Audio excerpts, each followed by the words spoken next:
Selamat siang rekan-rekan semua.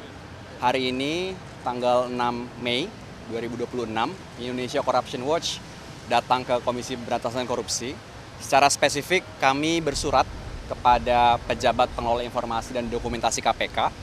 Adapun surat yang kami layangkan meminta informasi kepada KPK terkait dengan penjelasan mengapa ada 38 anggota Kabinet Merah Putih, termasuk Presiden Prabowo Subianto di sini, yang laporan harta kekayaan penyelenggara negaranya belum tercantum di situs ILHKPN milik KPK.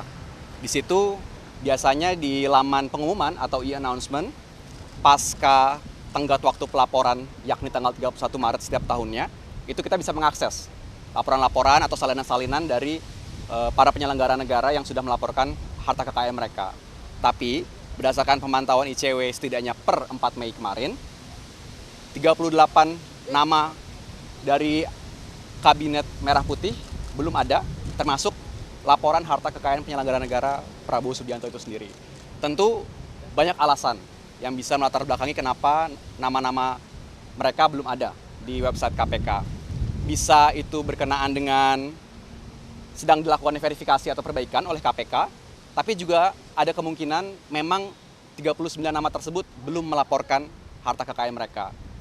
Kalau teman-teman ingat, memang pada tanggal 1 April 2026, satu hari pasca tenggat waktu pelaporan LHKPN periode 2025, juru bicara KPK Budi Prasetyo sempat mengatakan bahwa Presiden dan Wakil Presiden melaporkan LHKPN secara tepat waktu. Tentu kami ingin mempercayai KPK dan juga ingin percaya bahwa Presiden tepat waktu dalam melakukan kewajiban hukumnya untuk melaporkan LHKPN. Tapi lagi-lagi, sebagaimana ICW coba periksa dari website KPK itu sendiri di LHKPN, per 4 Mei kemarin, yakni lebih dari 1 bulan dari tenggat waktu, nama-nama 38 anggota Kabinet Merah Putih belum ada. Jadi kami melayangkan permohonan informasi supaya KPK bisa memberikan klarifikasi yang jelas dan terang kepada publik apa alasan 39 nama tersebut belum ada dan belum bisa diakses kepada masyarakat.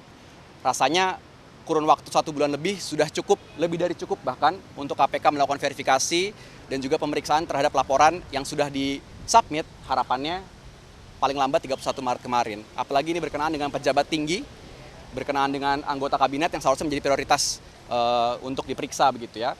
Perlu diingatkan, instrumen LHKPN ini bukan sekedar perkara tertib formalitas administratif belaka, tapi ia merupakan instrumen untuk menjadi alat pencegahan korupsi melalui pengawasan publik begitu ya. Di situ kita bisa melihat apakah ada peningkatan kekayaan tidak wajar atau ada kekayaan yang memang tidak seperti dilaporkan begitu. Nah, ketika laporan tersebut tidak tercantum di website KPK, apalagi sudah 1 bulan lebih, ini membatasi hak-hak publik untuk mengawasi aset-aset kekayaan penyelenggara negara. Jadi itu tujuan kami hari ini untuk meminta klarifikasi kepada KPK. Harapannya supaya tidak ada dugaan di publik bahwa 39 anggota Kabinet Merah Putih termasuk Presiden sendiri telah melanggar ketentuan yang ada di sejumlah peraturan perundang-undangan kita, salah satunya undang-undang tentang penyelenggara negara yang bersih dan bebas dari KKN. Di situ kan tertuang kewajiban bagi seluruh penyelenggara negara, tidak terkecuali Presiden, untuk melaporkan LHKPN mereka secara rutin setiap tahun dan juga ketika mereka baru menjabat maupun setelah selesai dari jabatannya. Ya, selain Presiden, siapa aja nama-nama yang LHKPN-nya belum muncul? Secara komposisi nanti bisa saya bagikan, tapi dari 38 anggota kabinet tersebut setidaknya kami melihat ada 16 menteri, 20 wakil menteri, dan 2 kepala badan. Tentu dengan keterbatasan sumber daya manusia kami sangat mungkin angkanya berlebih. Oleh karena itu penting bagi KPK untuk satu persatu mengklarifikasi begitu ya, nama-nama di kabinet kenapa belum tercantum di website LHKPN. Tadi sudah menyampaikan surat, memang tidak ketemu karena langsung melalui loket PPID. Jadi suratnya sudah kami sampaikan dan ini sudah ada tanda terimanya. Baik Mas, sedikit mungkin di luar dengan pertemuan dengan KPK, mau minta tanggapannya boleh Mas soal Gubernur Kalimantan Timur yang udah keluar nih hak angketnya ada disetujui DPR dengan juga pengadaan mobil yang harganya fantastis seperti itu.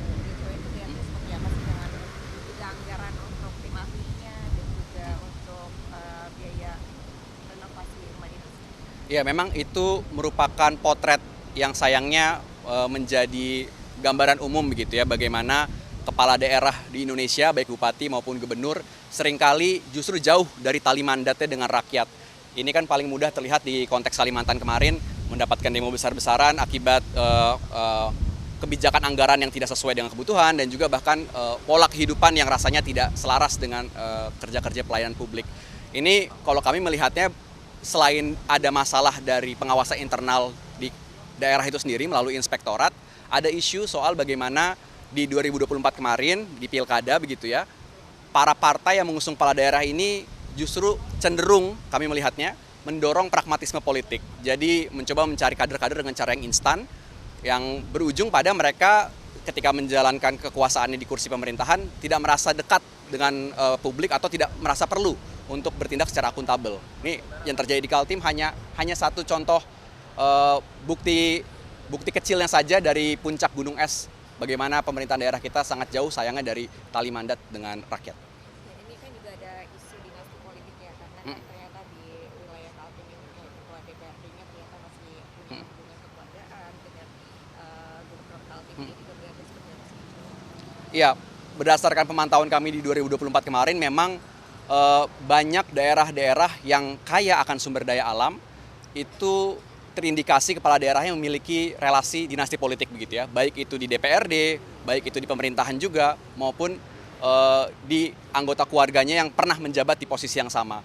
Tentu ini berawal dari tidak adanya hukum positif kita yang melarang begitu ya praktik-praktik semacam ini yang sebenarnya juga memantik konflik kepentingan, tapi ini dibiarkan begitu saja oleh para partai dan juga pihak-pihak yang mengusung para kepala daerah ini, yang jadinya mengaburkan begitu ya batas-batas mana yang urusan publik, mana yang urusan keluarga.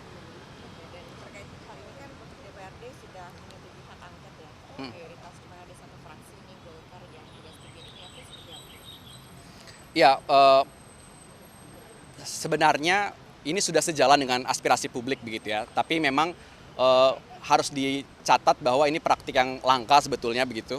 Ada respons yang cukup cepat dari institusi legislatif yang memang seharusnya berperan sebagai checks and balances dari eksekutif itu sendiri.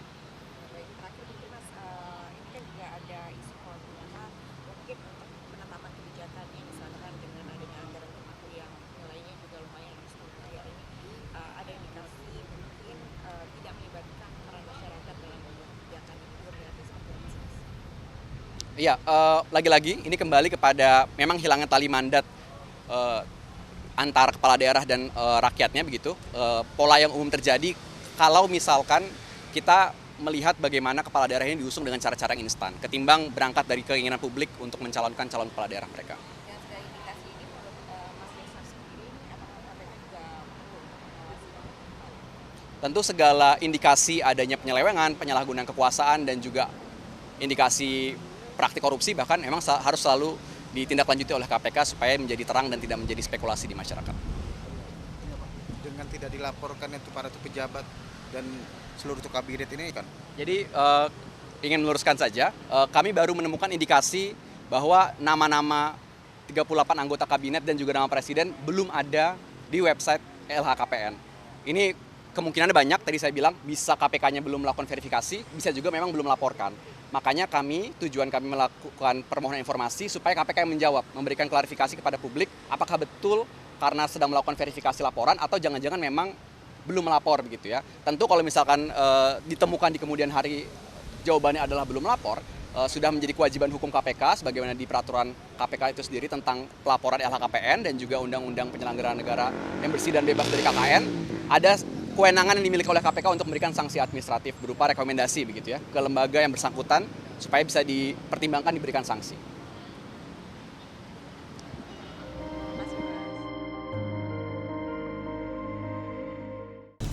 Menemani pagi Anda dengan informasi-informasi terbaru, satu langkah lebih dekat, satu langkah lebih mencerahkan. Saksikan Kompas Pagi hanya di Kompas TV, channel 11 di televisi Anda.